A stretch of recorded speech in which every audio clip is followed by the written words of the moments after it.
चश्मे पहनकर ऊब चुके हैं और इससे छुटकारा पाना चाहते हैं, तो चिकित्सा विज्ञान में कई विकल्प मौजूद हैं। उनमें लेसिक सर्जरी एक बेहतर विकल्प है। इन उन्नत तकनीक की बदौलत हमेशा के लिए चश्मे के पावर को हटाया जा सकता है। रांची के कश्यप अस्पताल में मौजूद ऑप्टी लेसिक लेजर से कई मायनों में बेहतरीन है, क्योंकि बिहार, झारखंड, ओडिशा, छत्तीसगढ़ की ये पहली और एकमात्र ऑप्टी लेसिक मशीन है। यंग और अनमैरिड लड़कियों के साथ मॉडलिंग के क्षेत्र में काम करने की ख्वाहिश रखने वाले युवाओं के लिए ये वरदान है।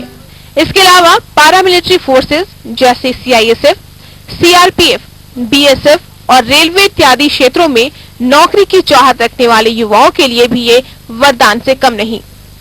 लेसिक एक ऐसी नॉन सर्जिकल प्रक्रिया है जिसमें नॉन थर्मल किरणों की सहायता से कॉर्निया की रिशेपिंग की जाती है, जिससे आंखों की देखने की क्षमता सुधारी जा सकती है।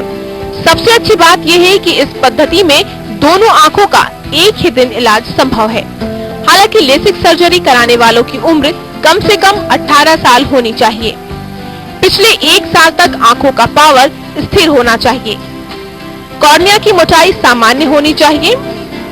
जटिल आंखों की बीमारियां नहीं होनी चाहिए। मरीज गर्भवती ना हो।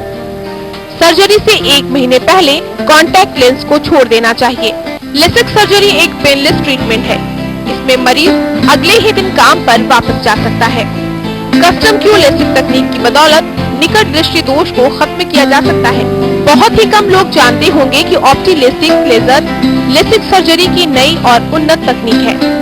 एलिग्रेटिव IQ ब्लू लाइन 1 सेकेंड में 400 हर्ट्ज मिलियन की फ्रीक्वेंसी से लेजर फायर करता है, जिसमें एक डायोप्टर के पावर को 1 से 2 सेकेंड में खत्म करता है।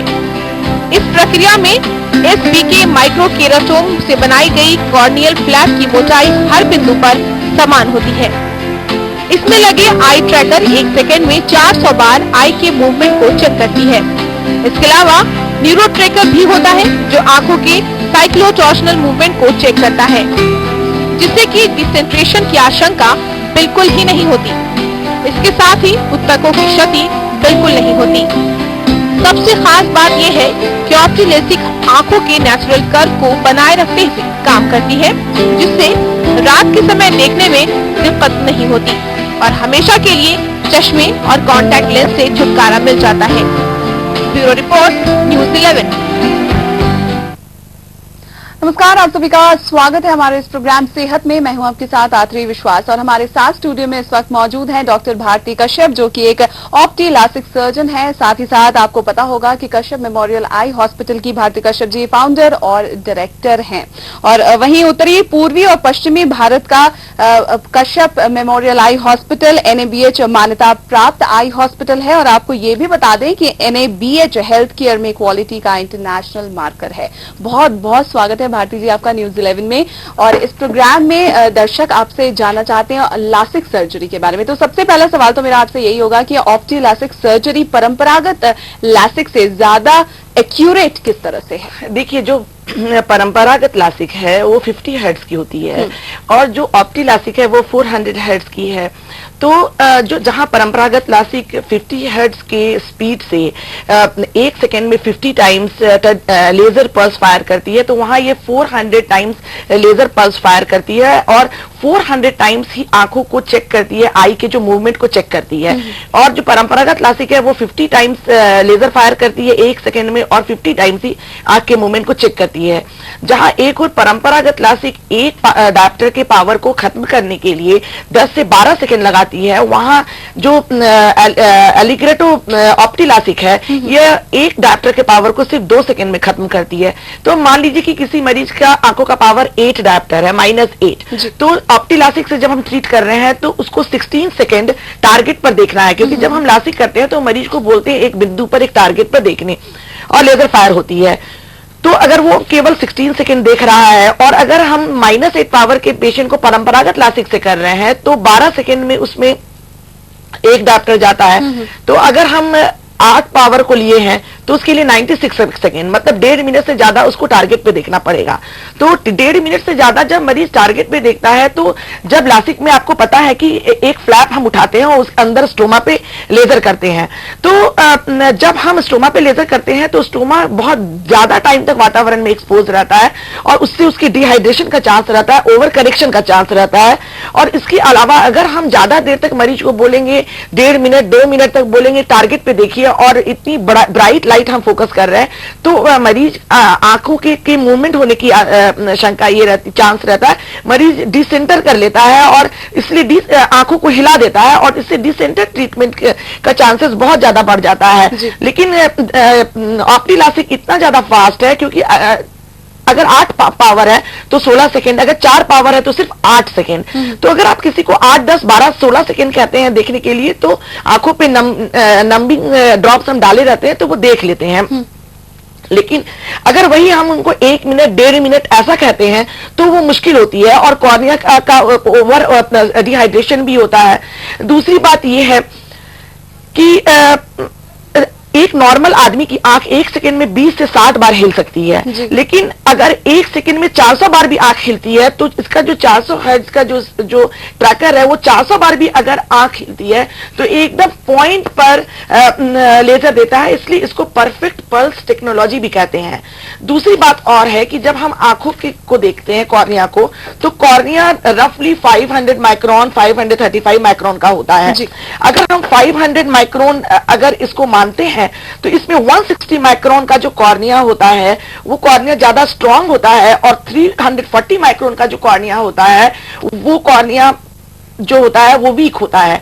अब 160 माइक्रोन के कॉर्निया को हमको प्रिजर्व करना है, तो जब भी हम एलिगेटो के साथ एसबीके माइक्रोकेराटोम लगाते हैं तो उससे 90 माइक्रोन का ही फ्लैप बनता है। तो अगर हम थिक फ्लैप करेंगे तो ये जो स्ट्रॉन्ग कॉर्निया है वो कॉम्प्रोमाइज होगा, मगर हम चूंकि 90 माइक्रोन का इसमें फ्लैप उठाते हैं तो कॉर्निया जो 160 माइक्रोन का कॉर्निया है उसमें बस 90 माइक्रोन का कॉर्निया का फ्लैप उठता है। तो इससे भी कॉर्निया की जो हिस्टेरिसिटी है, बायोमैकेनिकल जो प्रॉपर्टी है जिसको कॉर्नियल हिस्टेरिसिटी कहते हैं, वो बहुत अच्छी मेंटेन होती है। अगर आप बात करें इंट्रालेस लासिक सर्जरी की और एसबीके की, तो इंट्रालेस में जहां 25% लॉस हो जाता है कॉर्नियल हिस्टेरिसिटी का, वहां इसमें सिर्फ 18% लॉस होता है। तो उस हिसाब से एसबीके के साथ अगर हम Allegretto IQ blue line 400 hertz LASIK करते हैं तो एकदम परफेक्ट पल्स टेक्नोलॉजी है और बहुत ही ऑप्टिमाइज तरीके से ट्रीटमेंट होता है और ये काफी एक्यूरेट होता है, जिसकी वजह 2 है। एक इसकी फास्ट स्पीड जो कि 400 पर सेकेंड ये फायर करता है और दूसरा 400 पर सेकेंड के हिसाब से ये आई ट्रैकिंग करता है। इसके अलावा इसमें एक न्यूरो ट्रैकर भी होता है। वो न्यूरो ट्रैकर जो होता है वो आई का एक साइक्लो मूवमेंट भी होता है, तो उस साइक्लो मूवमेंट को भी वो चेक करता है और उसको वो नहीं होने देता है। तो ये सब तीनों कॉम्बिनेशन मिला के इसको एकदम एक्यूरेट एंड प्रिसाइज बनाते हैं। बिल्कुल, एक दर्शक का सवाल ले लेते हैं। रांची से हमारे साथ एक दर्शक जुड़ रही हैं। बहुत बहुत स्वागत है सीमा जी आपका न्यूज 11 में, पूछिए अपना सवाल। मैं शीना, मेरा नाम शीना है और मैं एक्चुअली बॉम्बे की रहने वाली हूँ। मैं एक एस्पायरिंग एक्ट्रेस हूँ जिसकी वजह से मुझे ऑडिशंस पे जाना पड़ता है। तो मैं ये जानना चाहती हूँ कि अगर मैं लासिक करवा लूँ तो क्या उसके बाद मैं आई मेकअप अपना कर सकती हूँ? ये एक्ट्रेस है, बेसिकली ऑडिशंस में जाती हैं। हाँ, तो लासिक सर्जरी के बाद आप आई मेकअप कर सकते हैं। ये तो टीवी के एंकर्स के लिए भी होता है, मगर 1 महीने तक हम आई मेकअप नहीं कराने की सलाह देते हैं और 1 महीने के बाद अगर आई मेकअप आप करते हैं तो आपका खर्च थोड़ा ज्यादा बढ़ता है, क्योंकि आपको अपने मस्कारा और आई लाइनर जो भी आई का मेकअप का सामान है उसको हर महीने चेंज करना होगा, क्योंकि इससे इन्फेक्शन होने की चांस होती है अगर हम ज्यादा लंबे समय तक रखा हुआ आई मेकअप यूज करते हैं लासिक सर्जरी के बाद। और ये लासिक सर्जरी कितने दिन में हो जाता है? कितने दिन में? ये तो बस 15 मिनट का प्रोसीड्योर है। हाँ, मतलब जब आप लासिक सर्जरी की तरफ जाते हैं उसके बाद कितना और टाइम लगता है कि आप नॉर्मली विजुअलाइज? नॉर्मली वो डिपेंड करता है कि अगर आप टीवी के एंकर हैं या फिर आप एक मॉडल हैं तो आप 1 महीना तक आई मेकअप नहीं कर सकते। आप अगर स्विमर हैं तो 1 महीना तक स्विमिंग आपको नहीं करनी है। अगर आप बहुत विगरस एक्सरसाइज आउटडोर करते हैं तो वैसी स्थिति में हम कहते हैं कि 1 महीना विगरस एक्सरसाइज ना करें, क्योंकि कभी कभी जैसे अभी हाल फिलहाल में मेरे पास एक पेशेंट आया था, उसकी लासिक के बाद तुरंत ही वो बैडमिंटन खेलने लगा, तो बैडमिंटन का जो कॉर्क है उसकी आंख पे लग गया, तो जो लासिक की जो फ्लैप थी वो उससे डिस्प्लेस हो गई। तो नेक्स्ट डे हमको उस फ्लैप को हमें वापस बिठाना पड़ा। इस वक्त हमारे साथ धनबाद से कॉलर जुड़ रहे हैं। बहुत बहुत स्वागत है आपका, पूछिए अपना सवाल। आप सुन पा रहे हैं हमें? जी, मैं जो सवाल पूछा, ज्योत्सना बोल रही हूँ मैं धनबाद से। जी बिल्कुल, सवाल पूछिए। जी, मुझे पूछना था, मैं 4th क्लास से चश्मा पहन रही हूँ, लेकिन मुझे मतलब चश्मे को बिल्कुल हटाना है, तो मुझे लेकिन फिर भी डर लगता है कि आंखों का ऑपरेशन कराना क्या मेरे लिए फिर बाद में जब मेरी उम्र ढलेगी तो फिर मतलब ये कहीं मेरे लिए परेशानी तो नहीं खड़ा करेगा? आपकी एज क्या है अभी? जी, मेरी एज है अभी 38। 38 है, स्पेक्स हटाना चाहती है। 38 है, तो 38 की एज में आपकी आंखों का पावर क्या है? जी, -3 है मेरी आंखों का पावर। आपका प्रोफेशन क्या है? जी, मैं बैंक से जुड़ी हुई हूँ। ठीक है, 38 एज है आपका, तो आपको नजदीक का चश्मा भी लगेगा। तो ऐसी स्थिति में हम मोनोविजन करते हैं। एक जो आपकी आंख है, जो डोमिनेंट आंख है, उसको हम दूर के लिए करेक्ट करेंगे, और जो आपकी नॉन डोमिनेंट आंख है उसको हम नजदीक के लिए करेक्ट करेंगे। क्योंकि 38 उम्र के बाद जैसे जैसे उम्र बढ़ती है तो नजदीक का चश्मा भी लगता है। तो मरीज ऐसा कहते हैं कि उनको हमें ऐसा देना है विजन कि उनको नजदीक और दूर दोनों का हो। तो ऐसी स्थिति में आपको हम कस्टम क्यू लासिक करेंगे। कस्टम क्यू लासिक जो होती है वो नजदीक और दूर दोनों के पावर को कम करने के लिए होती है। तो बेसिकली आप 38 ईयर की हैं और आप प्रिस्बायोपिक एज की तरफ लगातार बढ़ रही हैं, तो आपको हमें कस्टम क्यू लासिक करना पड़ेगा।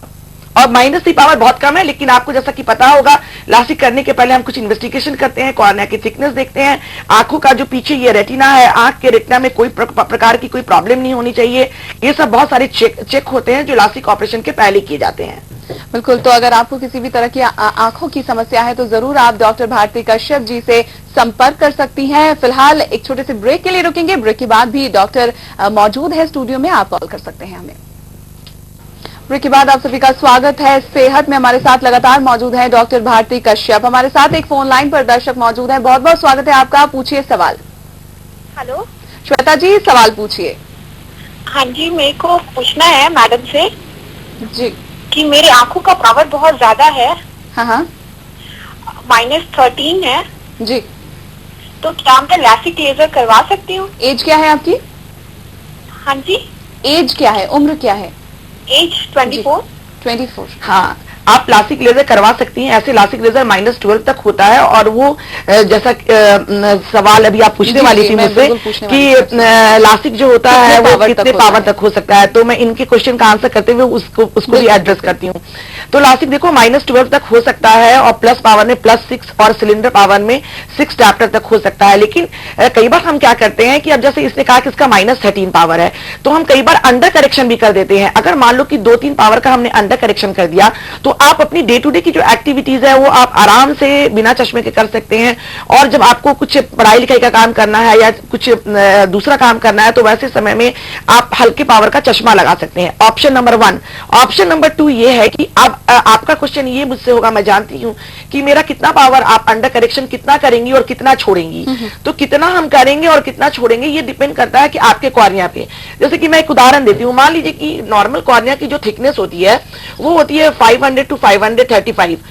अब मान लीजिए कि कोई पेशेंट हमारे पास आता है और वो कहता है कि मेरा 10 पावर है, जैसे इसने कहा मेरा 13 है, तो 10 पावर है, और मान लीजिए एक डायप्टर को एब्लेट कम करने के लिए 15 माइक्रोन स्ट्रोमा को हमको एब्लेट करना पड़ता है। 15 माइक्रोन को जब हम एब्लेट करते हैं तो एक डायप्टर कम होता है। तो अगर 10 डायप्टर का कोई मरीज आया है तो उसको अगर हमको कम करना है तो 10 × 10 × 15 150 माइक्रोन हमें एब्लेट करना होगा। तो रेजिडुअल स्ट्रोमल बेड अगर हम नहीं छोड़ते हैं 250, तो बायोमैकेनिकल स्टेबिलिटी कॉर्निया की गड़बड़ हो जाएगी। तो 250 मैं तो 300 तक छोड़ देती हूँ, लेकिन 250 तक नोमोग्राम कहता है कि छोड़ना चाहिए, जो बायोमैकेनिकल जो स्टेबिलिटी है इसके लिए जी। तो अगर मान लीजिए कि कोई 10 डायप्टर का है तो 10 × 15, तो आपको 150 माइक्रोन एब्लेट करना है। आपने 90 माइक्रोन का फ्लैप बनाया तो 150 + 19 240।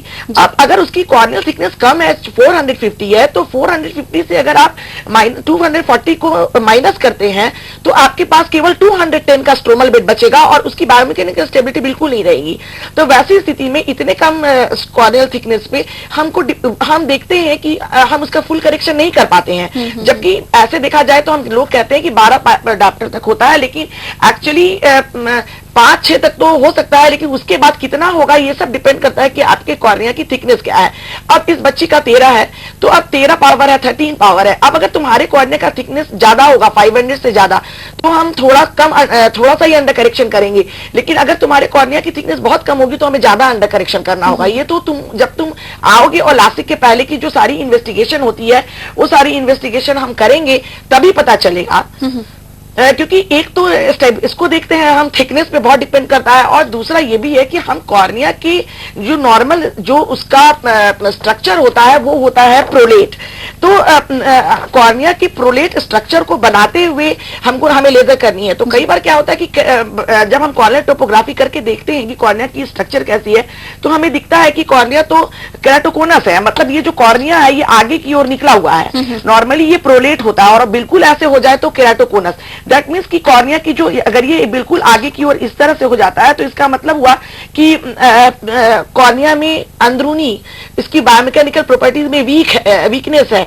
तो ऐसे केराटोकोनस वाले कॉर्निया में हम राइबोफ्लेविन लगा करके वेगा लेजर करते हैं। केराटोकोनस में हम लासिक लेजर नहीं करते।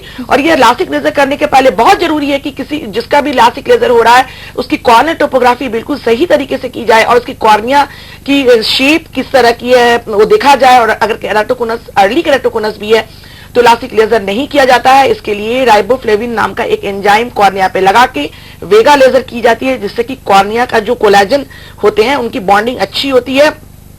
इसको कोलेजन क्रॉस लिंकिंग भी करते हैं, और इससे कॉर्निया स्टेबल होती है। और लासिक सर्जरी करने के बाद क्या क्या प्रिकॉशंस लेने? तो लासिक सर्जरी करने के बाद जैसा कि आपने बहुत अच्छे से लिखा कि 1 महीने तक स्विमिंग नहीं करने के लिए कहते हैं, 1 महीने तक विगरस आउटडोर एक्सरसाइज गेम खेलने के लिए मना करते हैं, आंखों को मलने के लिए मना करते हैं, और 1 हफ्ता के बाद आप सर से सही तरीके से डालनी चाहिए। आंखों में 1 महीने तक मेकअप नहीं करना चाहिए। आंखों के रेटिना की जांच बहुत जरूरी है, और लासिक सर्जरी के पहले भी आंखों के रेटिना की जांच बहुत जरूरी है, क्योंकि जब रेटिना वीक होता है तो पहले रेटिना कई बार पेरिफेरल रेटिनल डिजेनरेशन होते हैं। तो लासिक सर्जरी के पहले पेरिफेरल रेटिनल डिजेनरेशन का लेजर कराना बहुत जरूरी होता है। और एक बात और, अगर किसी को सिस्टमिक प्रॉब्लम है जैसे डायबिटीज, हाइपरटेंशन, या कोई ग्लोकोमा है, या फिर कुछ बीमारियां ऐसी होती हैं जिसमें ड्राई आई होती है, जैसे Sjogren syndrome, systemic lupus erythematosus, rheumatoid arthritis, तो ऐसे बीमारियों में लासिक लेजर एडवाइस नहीं किया जाता है। और अगर एक लेम मैन जाना चाहे, कितना खर्च होता है लासिक सर्जरी में? ये डिपेंड करता है कि लासिक आपकी जो लासिक मशीन पर डिपेंड करता है, आप किस तरह के माइक्रोकेराटोम यूज कर रहे हैं। देखिए जो लासिक सर्जरी जिस एलिगेटो 400 हेड से हम करते हैं, इसी मशीन से बाहर में खर्च बहुत ज्यादा है, मगर यहाँ पे उसका खर्च कम है, 35,000 लगता है, जो कि मिनिमल है। और NABH की मान्यता प्राप्त अस्पताल है, जो कि इंटरनेशनल स्टैंडर्ड है quality in health care patient safety का। तो उस हिसाब से अगर आप देखें तो झारखंड के लिए यह एक वरदान है, और यहाँ के लोगों को इसका फायदा उठाना चाहिए। बिल्कुल, यहाँ के लोगों को इसका फायदा जरूर उठाना चाहिए। तो आप भी जाइए कश्यप मेमोरियल आई हॉस्पिटल, और किसी भी तरह की आंखों की समस्या हो रही है, लासिक सर्जरी कराना चाहते हैं, तो मिलिए डॉक्टर भारती कश्यप जी से। डॉक्टर साहब, बहुत बहुत शुक्रिया स्टूडियो में आने के लिए, दर्शकों के साथ रूबरू होने के लिए। तो हमारे आज के सेहत प्रोग्राम में इतना ही। नमस्कार।